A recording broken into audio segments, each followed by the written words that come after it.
Hi, I'm Owen Honey, your local DIY enthusiast from Builders. Well, the gutters that line your overhanging eaves of your roof form an important part of your roofing structure, especially in climates that experience high rainfall. Along with the downpipes, that water that comes off a roof is directed away from your house's foundation.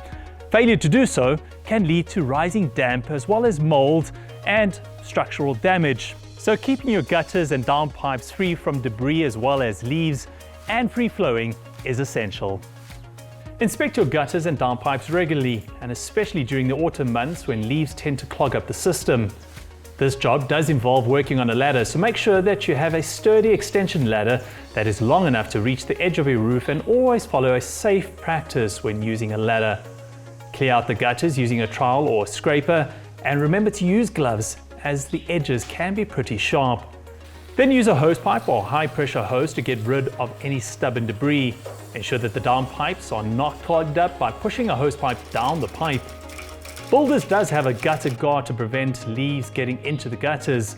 This can be done as a DIY project, or you can call upon a professional to install it. For more maintenance tips, please visit our blog on our website, which is www.builders.co.za. Get to Builders, get it done.